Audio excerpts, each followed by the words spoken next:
사는 게 힘드시죠? 지난달 20일 사는 게 힘들어서 스스로 목숨을 끊으신 50대 여성이 계십니다. 얼마나 사는 게 힘들었으면 발달 장애를 앓고 있는 딸을 남겨두고 자동차 안에서 약을 먹고 스스로 목숨을 버렸습니다. 서대문구의 한 대학교 주차장 차 안에서 발견되었습니다. 지난달 29일에는 전주에서 50대 여성분이 마트에 들어가서 소주 2병, 과자 2봉지, 번개탄 2개, 그리고 라이터를 구입했습니다. 마켓을 운영하는 주인은 번개탄하고 이렇게 소주라든지 구입을 해서 집에 가서 라면을 끓여 먹으려고 그러나 생각을 하다가 좀 불길한 예감이 들어서 마트에 나가서 자동차를 타고 떠나는 그 자동차 번호를 바로 적었답니다. 그래서 신고를 하려고 하다가 자기가 유난을 떠는 것 같아서 망설이다가 딸에게 전화를 했더니 딸이 112에 빨리 전화하라고 해서 112에 신고를 했습니다. 신고를 받은 경찰이 차 번호를 추격을 해서 쫓아가서 이제 만났고 설득해서 자살을 막아내는 일이 지난달 말에 있었습니다.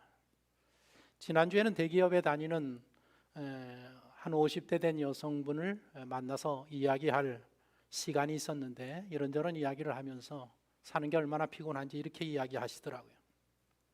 저녁에 퇴근해서 집에 들어와서 씻고 잠자리에 들고 눈을 감으면서 이런 생각을 한답니다. 내일 아침에 눈이 안 떠졌으면 좋겠다. 얼마나 사는 게 힘들면, 사회생활이 힘들면 오늘 밤 눈 감고 그냥 죽었으면 좋겠다라고 생각을 하는 분들이 너무 많다라는 것입니다. 우리나라 자살률은 OECD 국가 중에서 1위입니다. OECD 평균 2배이고 노인 인구의 자살률은 4배나 높습니다. 대한약사회의 통계입니다. 자살로 인한 사망자가 연간 13,570명이고 그 다음에 하루 평균 37명이 죽고 매시간 1.5명이 자살로 생애를 마감하고 있습니다. 10대에서 30대 사이 사망 원인 1위가 자살입니다. 10대 청소년 3명 중 1명이 자살로 죽고 20대 청년은 2명 중 1명, 30대 청년은 3명 중 1명이 자살로 죽습니다. 우리나라 자살 중에 60% 이상이 60대 이상입니다. 65세 이상 노인들 10명 중에 1명이 자살을 생각해 본 것으로 통계가 나왔습니다. 왜 자살을 하려고 하십니까? 물어보았더니 경제적인 어려움 때문에, 건강 때문에, 외로움 때문에 자살을 생각했노라 대답을 했습니다. 오늘 읽어드린 본문은 사르밧 과부에 대한 이야기인데 사는 게 너무 힘들어서 자살을 결심한 여인입니다. 자살률은 남성보다 여성이 훨씬 높다고 합니다. 그만큼 남성보다 여성이 사는 게 힘들다라는 뜻이 될 것입니다. 예일대학에서 사회학을 가르치는 켄터 교수께서 이 사회에서 여성들이 얼마나 차별을 받는가, 특별히 직장에 다니는 여성들이 직장에서 얼마나 많이 차별을 받으면서 힘들게 생활하는가에 대한 연구 논문을 발표를 했습니다. 직장 생활하는 여성은 직장에서 4가지 형태로 사람들에게 보여진다라는 것입니다. 애완동물 같은 여인이 있고, 유혹하는 여성이 있고, 드센 여성이 있고, 엄마 같은 여성으로 직장 생활에서 이미지가 있다라는 것입니다.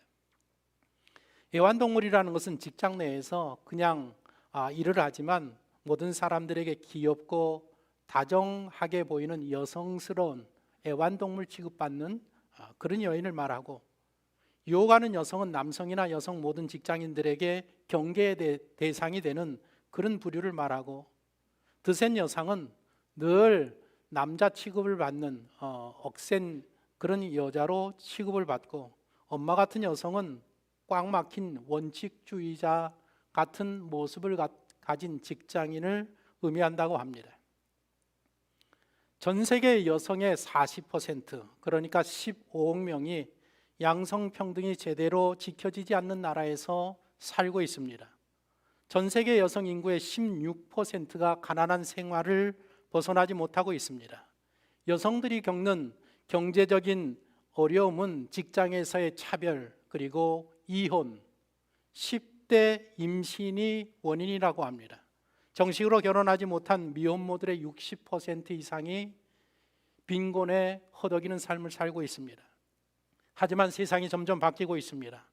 여성들이 더 많은 수준 높은 교육을 받고 있고 사회생활에 참여하고 있고 출산을 적게 하면서 상황이 변하고 있습니다. 그래서 2030년이 되면 전 세계의 부의 55%를 여성들이 가지게 될 것이라고 내다보고 있습니다. 경제권이 남성에게서 여성에게로 지금 완전히 넘어가는 그런 시점에 살아가고 있습니다. 앞으로 여성들 간의 삶에 있어서도 차이가 분명해질 거라고 합니다. 네 부류의 여성으로 존재합니다. 아이가 없는 여성, 결혼하지 아니하는 여성, 그 다음에 홀몸으로 아이를 키우는 여성, 기혼 여성, 그리고 이혼 여성으로 분류가 되는데, 폴 돌날이라는 영국의 정경대 교수가 이런 조언을 미혼들에게 하고 있습니다. 남성이라면 결혼하는 게 좋을 것이다. 여성이라면 결혼에 신경 쓰지 마라. 결혼하지 말라는 이야기입니다. 남성은 결혼해도 어려움이 없이 직장 생활을 계속하며 수명도 조금 늘어난다. 반면에 여성은 결혼하면서 달라진 인생을 살게 되기 때문에 참고 견뎌야 되고 수명도 줄어든다라는 것입니다. 가장 행복하고 건강한 집단은 한 번도 결혼하지 않고 자녀도 없는 여성들이다. 앞으로 제일 편하게 살 수 있는 사람들이 결혼하지 않고 살아가는 여성들이 될 것이다 라고 이야기를 하고 있습니다. 사르밧 과부는 네 부류의 여성 중에 홀몸으로 아이를 키우는 그런 여성이었었습니다. 지금도 홀몸으로 아이를 키우는 여성들의 삶이 힘든 세상인데, 오늘 이 이야기는 2850년 전, 3000년 전에 있었던 그런 이야기입니다. 그러니 2800년, 3000년 전에 홀로 아이를 키우고 산다라는 것이 얼마나 힘들겠습니까? 그 시대에는 과부라는 것은 약자 중에 약자였었습니다. 오늘날은 이 홀로 아이를 키우는 부모들에게 사회보장 제도가 너무나 잘 되어 있기 때문에 많은 혜택이 있습니다. 직장에 나가서 경제력을 가질 수도 있습니다. 하지만 2000년, 3000년 전에는 그런 일들이 불가능한 그런 시대였었습니다. 그래서 하나님은 그 시대에 늘 과부와 고아와 나그네에게 자비를 베풀라고 성경을 통해서 말씀하십니다. 그것이 하나님 백성들에게 주시는 율례였었습니다. 신명기 24장에 보면 이런 말씀이 있습니다. 너는 객이나 고아의 송사를 억울하게 하지 말며 과부의 옷을 전당 잡지 말라. 너는 애굽에서 종되었던 일과 내 하나님 여호와께서 너를 거기서 속량하신 것을 기억하라. 이러므로 내가 내게 이 일을 행하라 명하노라. 내가 밭에서 곡식을 멜 때 그 한 뭇을 밭에 잊어버렸거든 다시 가서 가져오지 말고 나그네와 고아와 과부를 위하여 남겨두라. 그리하면 내 하나님 여호와께서 내 손으로 하는 모든 일에 복을 내리시리라. 내가 감람나무를 떤 후에 그 가지를 다시 살피지 말고 그 남은 것은 객과 고아와 과부를 위하여 남겨두며 내가 내 포도원에 포도를 딴 후에 그 남은 것을 다시 따지 말고 객과 고아와 과부를 위하여 남겨두라. 너는 애굽 땅에서 종되었던 것을 기억하라. 이러므로 내가 내게 이 일을 행하라 명령하노라. 하나님은 과부와 고아와 나그네를, 객을 사회의 가장 약한 사람으로 보고 긍휼을 베풀 것을, 자비를 베풀 것을 명하고 계십니다. 하나님은 늘 과부를 염려하셨습니다. 예수님도 여성의 인권을 존중하셨습니다. 그 시대는 여성을 사람 취급하지 아니하는 그런 시대였었는데 예수님은 여성들을 가르쳤고 여성들도 당신의 제자로 삼으셨습니다. 초대교회도 과부들을 돌봤습니다. 하지만 대개의 나라들은 여성의 인권을 존중하지 아니하고 돌보는 그런 일이 없었습니다. 심지어는 그리스의 최고의 철학자 플라톤이라는 그런 철학자도 네 가지를 감사하면서 자신이 사람으로 태어난 거, 그리스에 태어난 거, 소크라테스를 스승으로 삼을 수 있었던 것, 그리고 여자로 태어나지 아니하고 남자로 태어난 것을 감사한다라는 그런 이야기를 할 정도의 시대였었습니다. 사르밧 과부는 북이스라엘 위쪽에 있는 시돈이라는 나라의 여인이었었습니다. 지도를 보시면 저 북쪽이 시돈이고, 시돈에서 남쪽으로 한 10마일, 16km 내려오면 사르밧이라는 그런 마을이 있었고, 사르밧에서 또 한 16km 정도 내려가면 그게 두로라는 나라입니다.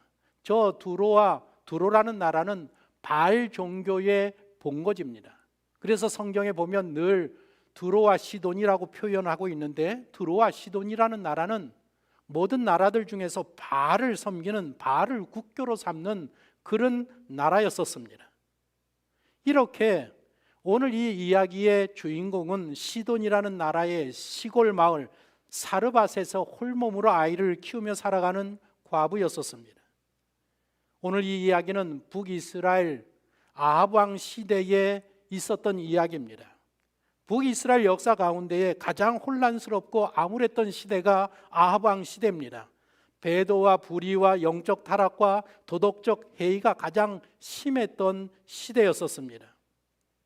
아합 왕은 정치적으로 보면 굉장히 훌륭한 왕이었었습니다. 탁월한 정치력이 있었고 외기력이 있었고 리더십이 있었던 왕입니다. 하지만 사르밧 과부가 사는 시돈 나라의 공주 이세벨을 아내로 맞이하면서 아합의 생애가 무너지고 이스라엘이 무너지기 시작합니다. 이방 나라 여인 이세벨이 왕후가 되면서 이스라엘의 국교가 바뀝니다. 하나님의 나라에서 바알을 섬기는 나라, 바알을 종교로 삼은 그런 나라가 됩니다. 하나님의 제사장들을 다 제거하고 바알과 아세라 제사장 850명을 세우는 그런 나라로 완전히 타락하고 맙니다. 사르밧 과부는 이방 여인이었습니다. 하나님을 섬기지 않는 나라에 살고 있고 여성의 권리를 존중받지 못하는 그런 사회, 누구에게도 돌봄을 받을 수 없는 그런 위치에서 살고 있었습니다. 그러다가 팔레스타인 지역에 대기근이 닥치면서 인생이 절망 가운데 치닫게 됩니다. 최악의 조건에 이르고 말았다라는 것입니다. 역사적으로 큰 재난은 대부분 물 부족 현상과 함께 일어났습니다. 유엔에 따르면 자연재해 중에 90% 이상이 물과 관련이 있다라고 보고하고 있습니다. 우리는 살기 좋은 대한민국에 살기 때문에 이 문제를 별로 실감하지 못합니다. 오늘도 화장실에 가서, 여러분들 집에 가서 어디를 가도 수도꼭지만 틀리면 마실 수 있는 물이 콸콸 나오는 그러한 나라가 대한민국입니다. 그래서 이런 나라에 살기 때문에 우리는 전혀 물 부족에 대한 것들을 이해하지 못합니다. 하지만 전세적으로 보면 도시 거주자들의 4명 중에 1명이, 그러니까 한 10억 되는 인구가 집안에 상수도 시설이 없는 데에서 오늘날도 살고 있습니다. 현재 12억 명의 사람들이 깨끗한 식수를 공급하지 못하고 있습니다. 28억 정도 되는 사람들은 적어도 1개월 이상 물 부족한 상황을 겪고 있습니다. 인도 같은 경우에 보면 방갈로르라는 도시에는 일주일에 2차례만 물을 공급받습니다. 보필이라는 동네는 하루에 30분만 물을 공급받습니다. 뭄마이라는 곳에는 한 해의 절반 정도를 물 부족으로 고생을 하고 있고, 하이데브라라는 곳은 4일에 한 번 정도 물을 공급받습니다. 세계에서 가장 가난한 지역에 사는 여성들, 그리고 여자아이들은 매일 눈을 뜨면 먼 거리를 걸어서 물을 길어 오고 있습니다. 그런데 2030년이 되면 전 세계 인구의 절반가량이 40억 정도가 심각한 물 부족 현상에 시달릴 것으로 예상을 하고 있습니다. 기후 문제 때문에 그렇습니다. 오늘날 코로나 때문에 많은 사람들이 염려하지만 더 큰 문제는 무엇인가 하면 앞으로 세계화와 도시화와 기후 변화가 점점 더 심각해지면서 이 코로나 바이러스가 더 빈번하게 발생하게 될 것이라는 것입니다. 이 문제 때문에 세계를 주도하고 있는 빌 게이츠는, 마이크로소프트의 빌 게이츠는 이 문제를 해결하기 위해서 뛰어들었습니다. 온실가스 배출을 줄이기 위해서, 기후 문제를 해결하기 위해서, 그래서 이 지구가 살기 좋은, 모든 사람들이 살 수 있는 그런 지구로 보존하기 위해서 지금 최선의 노력을 다하고 있는 사람이 빌 게이츠입니다.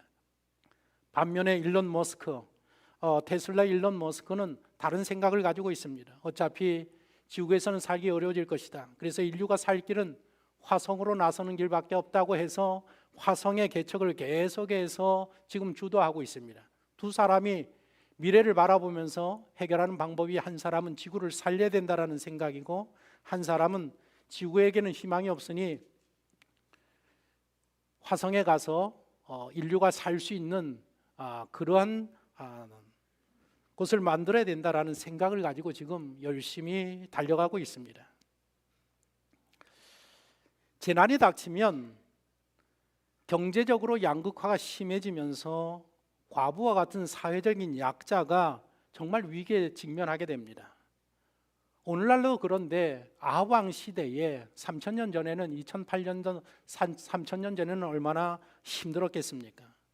사르밧은 이제 이 재난이 닥치기까지 했기 때문에 더 이상 자기의 능력으로는 감당할 한계에 부딪히고 맙니다. 그래서 자살을 결심하게 됩니다.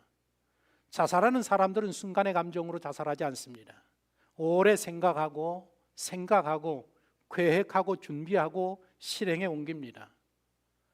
이 여인도 오래 생각하고 계획하고 준비했고 마침내 실행에 옮기는 단계에 접어들었습니다. 그런 때에 그녀를 지켜보던 하나님께서 더 이상은 안 되겠다 해서 그녀의 인생에 개입을 합니다. 그래서 엘리야를 그녀에게 보내고 계신 것입니다. 엘리야는 이때 아합 왕을 찾아가서 북이스라엘에 재난이 닥칠 것이다, 기근이 닥칠 것이다, 재앙을 선포하고 그리 시냇가로 돌아가서 숨어 있었던 때입니다. 엘리야는 이스라엘 12지파 중에서 므낫세 지파의 길르앗 후손 출신입니다. 저 길르앗이라는 곳에 길르앗 후손들이 이제 정착해서 살고 있었습니다. 엘리야도 저기에 살고 있었을 것입니다. 요단 동편인데 저곳은 저 요단강 물줄기에서 쭉 보면 성경에 보면 야곱이 야복강에서 천사와 씨름을 했는데 그 야복강에서 북쪽으로 한 8마일 지점에 있는 곳이 길르앗입니다. 저기에 있다가 사마리아로 건너가서 북이스라엘의 수도가 되는 사마리아에 건너가서 왕궁에 찾아가서 아합에게 기근에 대한 재앙을 예언하고 돌아왔습니다. 돌아와서 길르앗 저 근처에 그릿 시냇가에 머물러 숨어 있었습니다. 제가 계산을 해보니까 한 6개월 정도 그릿 시냇가에 있었던 것으로 생각이 됩니다.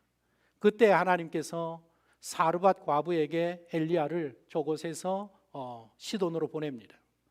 오늘 본문 9절을 보십시오. 너는 일어나 시돈에 속한 사르밧으로 가서 거기 머물라. 내가 그곳 과부에게 명령하여 내게 음식을 주게 하였느니라. 엘리야에게 시돈에 속한, 이방 나라 시돈에 속한 사르밧으로 가라고 말씀하십니다. 그곳에 가서 내가 만나야 될 한 과부가 있다라고 말씀하십니다. 하나님은 인생의 막다른 골목에서 지금 자살을 결심하고 시행하고 있는 그녀를 감찰하고 계셨다라는 것입니다. 시편 139편을 보면 다윗이 하나님에 대해서 이런 고백을 하고 있습니다. 여호와여, 주께서 나를 살펴보셨으므로 나를 아시나이다. 주께서 내가 앉고 일어섬을 아시고 멀리서도 나의 생각을 밝히 아시오며 나의 모든 길과 내가 눕는 것을 살펴보셨으므로 나의 모든 행위를 익히 아시오니 여호와여, 내 혀의 말을 알지 못하는 것이 하나도 없으시니다. 우리의 하나님은 어떤 하나님이시냐? 하늘에 계시지만 하늘에서 우리의 앉고 일어섬을 감찰하고 계시고 우리가 무슨 생각을 하는지, 우리가 무슨 말을 하는지 모든 행위를 다 감찰하고 계시는 하나님이신 것입니다.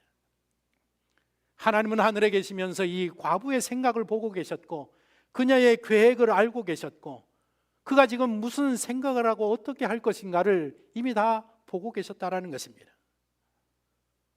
자살을 실행에 옮기려고 하고 있던 그녀에게 엘리야가 찾아가고 엘리야를 만나면서 그녀의 생애에 반전이 일어납니다. 자살을 멈추게 되고 경제적인 문제를 해결받고 외로움의 문제, 마음의 평안함을 찾고 신앙의 성장과 발전을 이루게 됩니다.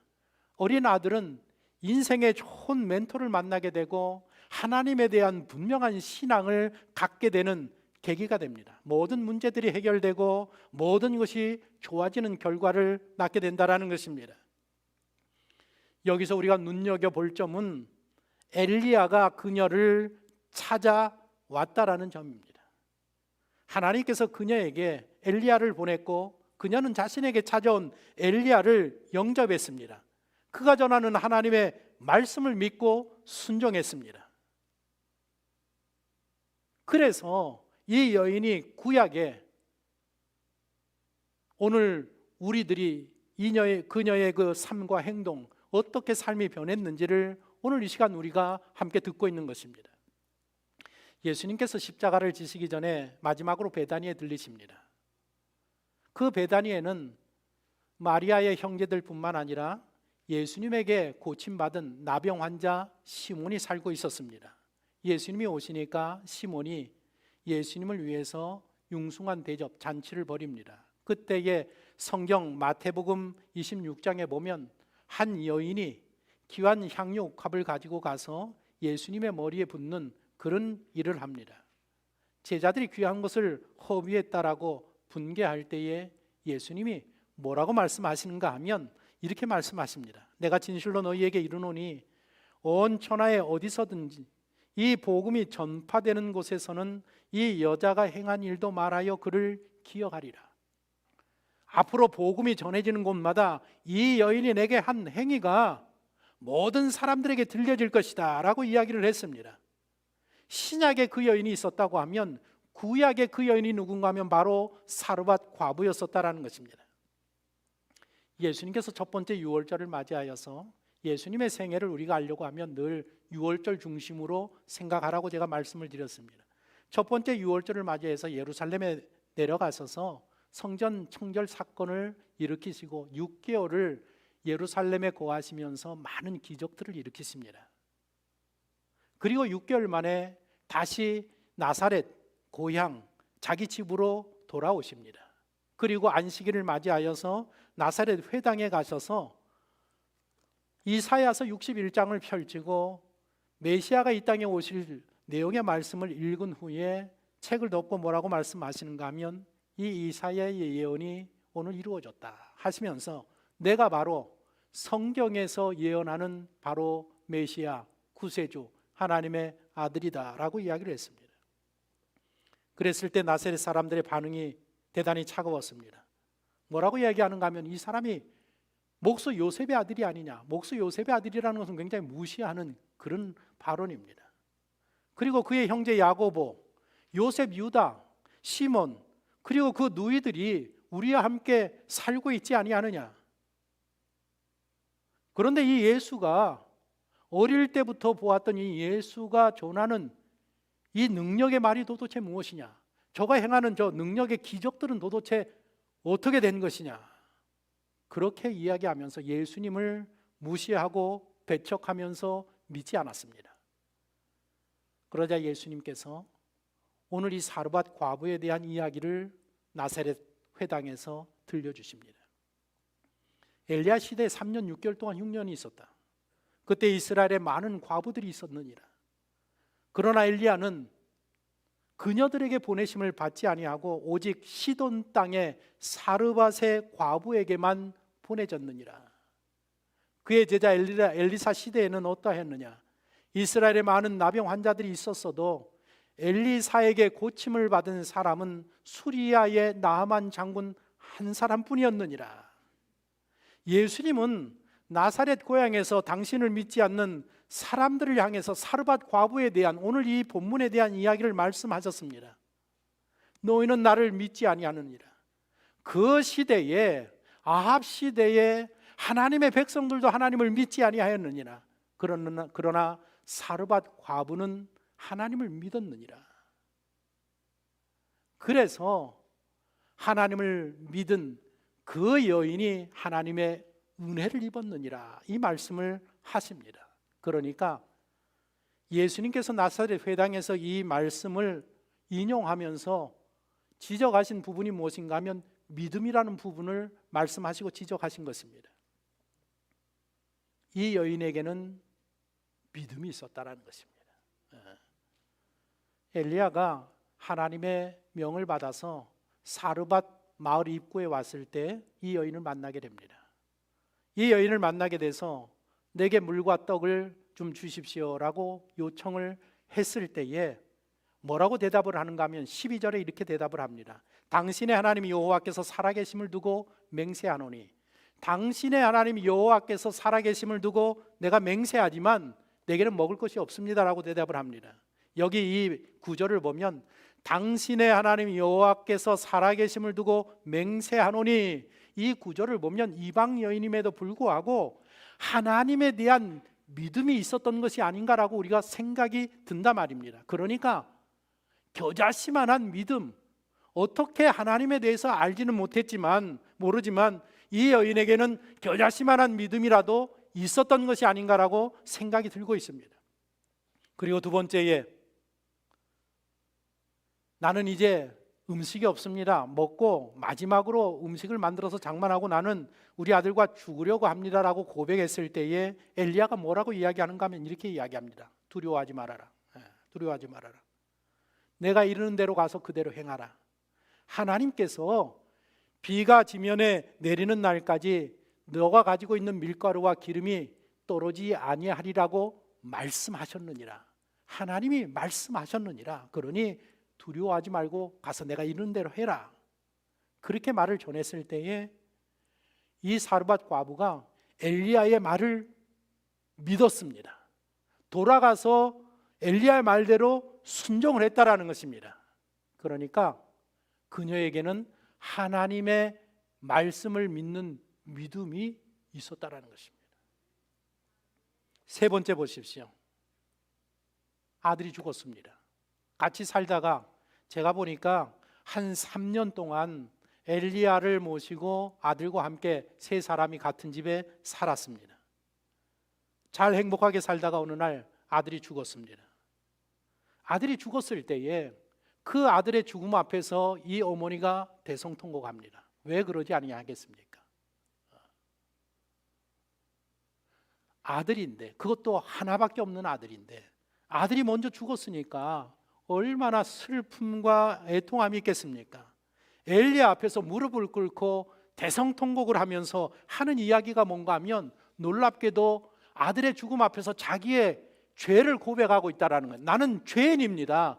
내가 그동안 알지 못했던 수많은 죄들을 내가 이 죽음 앞에서 깨닫게 됩니다. 오늘 본문 17절 18절을 보십시오. 2일 후에 그 집 주인 되는 여인의 아들이 병들어 증세가 심히 위중하다가 숨이 끊어진지라 여인이 엘리야에게 이르되 하나님의 사람이여 당신이 나와 더불어 무슨 상관이 있기로 내 죄를 생각나게 하고 또 내 아들을 죽게 하려고 내게 오셨나이까. 많은 이야기가 있었겠지만 간단하게 정리해서 기록을 해놓았습니다. 내 죄를 생각나게 하십니까? 아들의 죽음을 통해서 나는 죄인입니다. 하나님 앞에 나는 죄인입니다라고 자기의 죄를 고백하고 회개하고 있다는 것입니다. 그녀의 믿음을 보여주는 부분입니다. 그리고 마지막으로 죽은 아들을 엘리야가 살려주었을 때, 살려서 그 여인에게 갖다 주었을 때에 여인이 하는 고백이 무엇인가 하면 오늘 본문 마지막 구절 24절입니다. 24절 보십시오. 여인이 엘리야에게 이르되 내가 이제야 당신은 하나님의 사람이시요 당신의 입에 있는 여호와의 말씀이 진실한 줄 아노라 하니라. 마지막에 죽음에서 다시 살아난 아들을 안으면서 신앙 고백을 하는데 100% 구원의 확신에 대한 그런 고백을 하고 있다는 것입니다. 이 여인은 하나님이 보내주신 선지자 엘리야를 영접했습니다. 죄인이 구원함을 받으려고 하면 하나님이 보내주시는 구세주 예수님을 영접해야 합니다.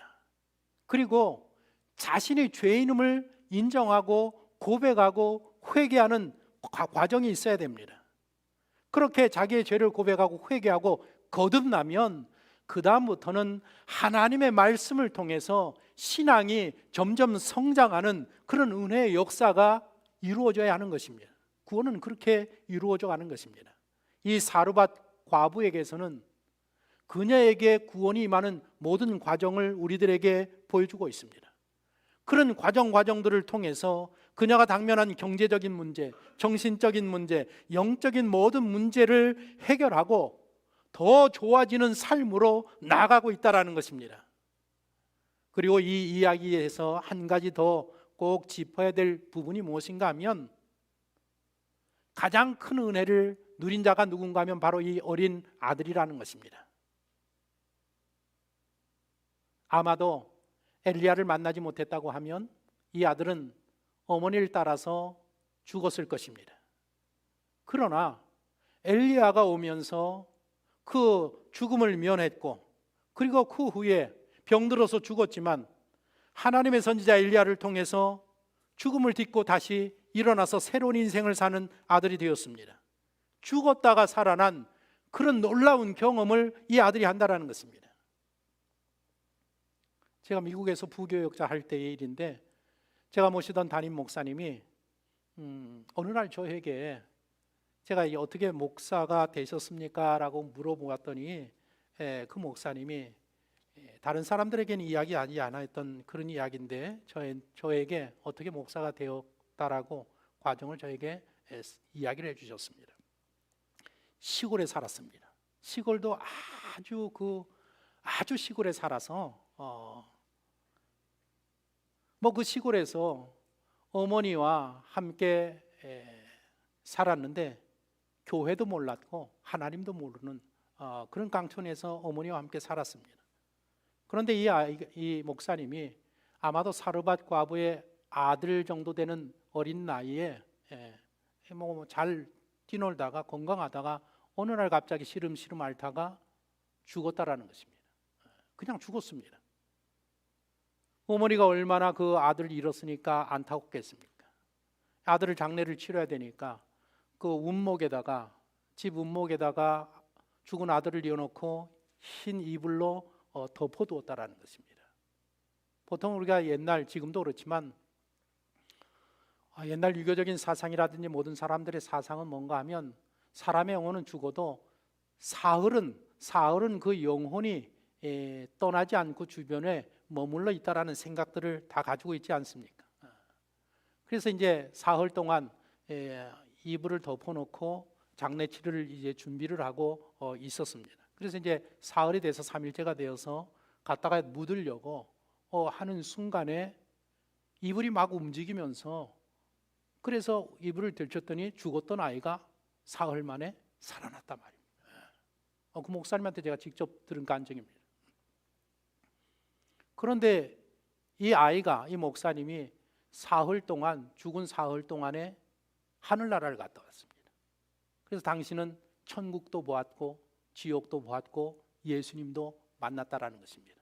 하나님을 알지도 못하고 예수님을 알지도 못하고 교회 가본 적이 없는 그런 아이였었는데 죽었다가 살아난 그 사흘 동안에 그 모든 것들을 경험했습니다. 그래서 깨어나자마자 엄마한테, 엄마, 내가 하늘나라라는 데를 갔다 왔어요. 거기 가서 하나님도 봤고요, 예수님이라는 분도 봤고요, 천국도 봤고 지옥도 봤어요. 천국은 이렇고 지옥은 이래요. 이 이야기를 어머니한테 들려주니까 그 어머니가 그날로 이 어린 아들을 손을 잡고 산을 넘고 들을 건너가지고 그 멀리 있는 교회에 다니기 시작하면서부터 신앙생활을 시작하게 됐다는 것입니다. 제가 그 어머니 권사님을 직접 만나서 이야기를 들었습니다. 왜? 같이 살고 계셨으니까. 그렇게 해서 그 가정이 하나님을 믿게 되고 구원함을 받게 되고 목사가 되고 지금은 중국에서 선교를 하시는 선교사님 사역을 하고 계십니다. 이 사르밧 과부의 아들이 그런 죽음을 경험했다라는 것입니다. 아마 어쩌면 천국과 지옥을 보고 왔을지도 모르겠습니다. 죽었다가 살아났으니까 이 경험을 어떻게 잊어버릴 수 있겠습니까? 죽었다 살아난 이 사건이 아마도 이 어린 아들에게 이방 나라에 살지만 죽을 때까지 견고한 신앙에서 흔들리지 아니하는 믿음의 사람이 되었을 것입니다. 이런 놀라운 은혜를 이 사르밧 과정에서 하나님을 만나고 누리게 되었다라는 것입니다. 영원 마켓이라고 들어보셨습니까?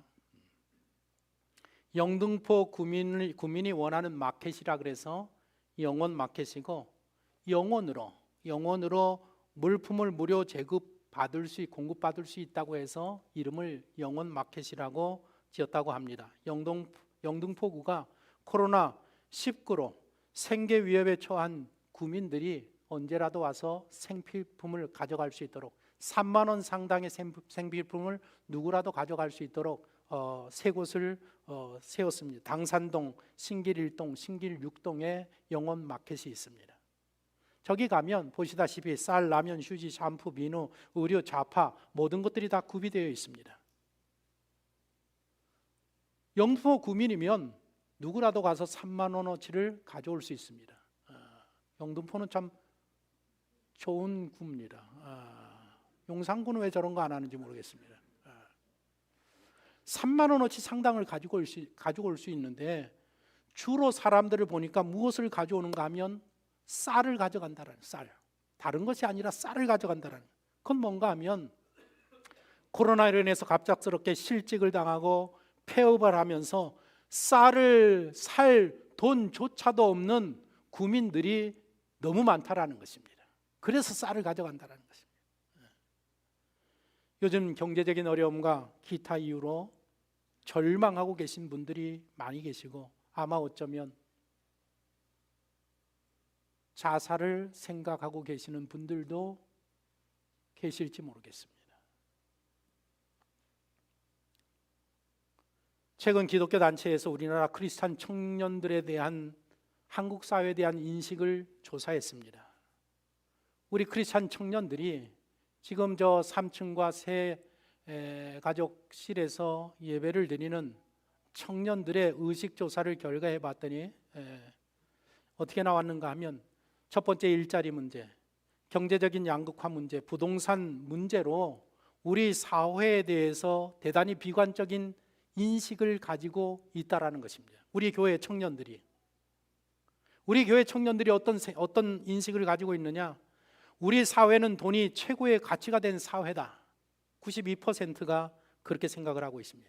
우리 사회는 현재보다 더 높은 계층으로 상승하는 게 매우 어려운 사회다.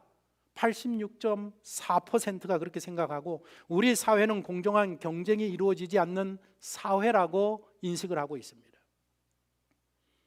우리 크리스찬 청년들의 관심도 예수 믿지 않는 청년들과 마찬가지로 경제적인 여유, 안정적인 일자리, 주택, 부동산에 관심을 갖고 있습니다. 물어봤습니다. 본인의 미래에 희망이 있다고 생각합니까? 희망이 있습니다라고 71%, 2%, 그 다음에 희망이 없다라고 한 20% 크리스찬 청년은 그렇게 대답을 했습니다. 그럼 왜 희망이 없다고 생각합니까? 라고 이야기했더니, 저에게는 경제력이 없습니다. 저에게는 성공의 뒷받침이 되는 돈이 없기 때문입니다 라고 대답했다라는 것입니다. 신앙적인 부분에서는 이런 이야기를 했습니다. 성경 말씀을 지키며 살면 이 사회에서 성공할 수 없습니다. 오늘 여기서 찬양을 인도하고 주일마다 나와서 교회에서 예배하고 신앙생활하는 크리스찬 청년들의 생각이 뭔가 하면, 하나님의 말씀을 지키며 살면 이 사회에서 절대로 성공할 수 없는 사회입니다 라고 생각을 하고 있다는 것입니다. 그리고 실제로 크리스찬이라고 할지라도 내 주변을 보면 성경 말씀을 지키며 사는 사람들을 보기 어렵습니다 라고 이야기하고 있습니다.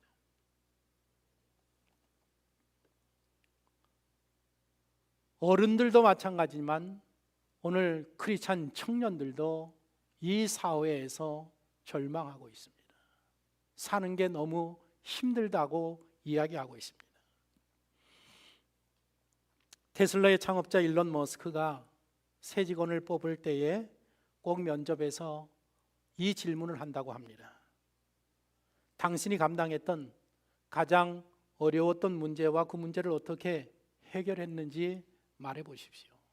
당신은 당신의 인생을 살면서 가장 어려웠던 때가 언제입니까? 어떤 문제가 가장 어려웠습니까? 그리고 그 문제를 어떻게 해결해냈습니까? 라고 면접에서 반드시 묻는다라는 것입니다.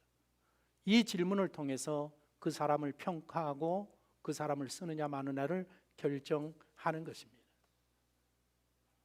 머스크가 이런 이야기도 했습니다. 누구든 평범한 사람도 비범해지는 걸 선택할 수 있습니다. 가능성이 있다는 믿음을 가져야 그 가능성이 일어납니다. 그리고 마지막에 이런 말을 합니다.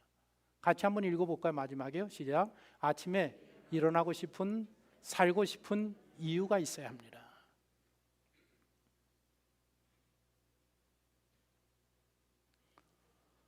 서두에서 말씀드렸듯이 오늘 직장 생활하는 많은 분들이 피곤한 몸을 이끌고 집에 돌아와 퇴근을 하고 잠자리에 드는 순간에 눈을 감으면서 내일 아침에 눈이 떠지지 않았으면 좋겠다라는 생각을 가지고 살고 있습니다. 이런 시대에 머스크는 뭐라고 얘기하는가 하면 당신이 아침에 일어나고 싶은 그리고 살고 싶은 이유가 반드시 있어야 합니다. 여러분에게는 아침에 일어나고 싶은 그리고 살고 싶은 이유가 있어야 합니다. 그리고 있습니다. 왜냐하면 우리에게는 복음이 있기 때문에. 복음이 무엇입니까? 영어로는 good news라고 합니다. good news가 뭡니까? 좋은 소식입니다. 우리 예수 믿는 모든 사람들에게는 good news, 좋은 소식이 있어요. 그 좋은 소식, 복음이 무엇인가 하면 하나님은 어떤 상황에서도 결코 그 상황을 절망적으로 보지 아니하신다라는 것입니다. 하나님은 어떠한 일이라도 하실 수 있는 분이라는 것입니다. 하나님은 도저히 기대할 수 없는 사람을 통해서 도우시는 분이십니다. 우리는 바로 이런 복음을 가지고 있는 사람들입니다. 절망하고 계십니까? 좌절하고 계십니까? 걱정과 근심 가운데 계십니까? 그리고 혹 자살을 생각하고 계시지는 않습니까? 자살은 절대로 안 됩니다. 자살은 절대로 예수 믿는 사람이라고 하면 절대로 안 됩니다.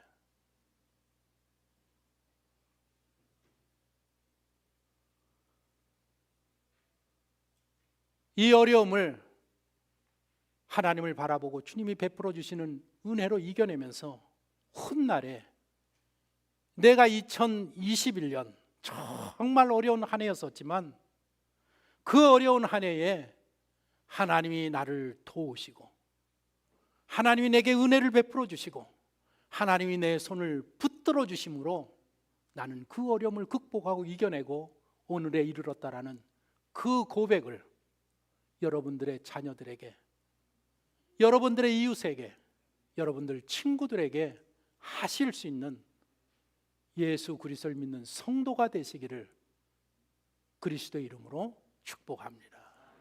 기도하겠습니다.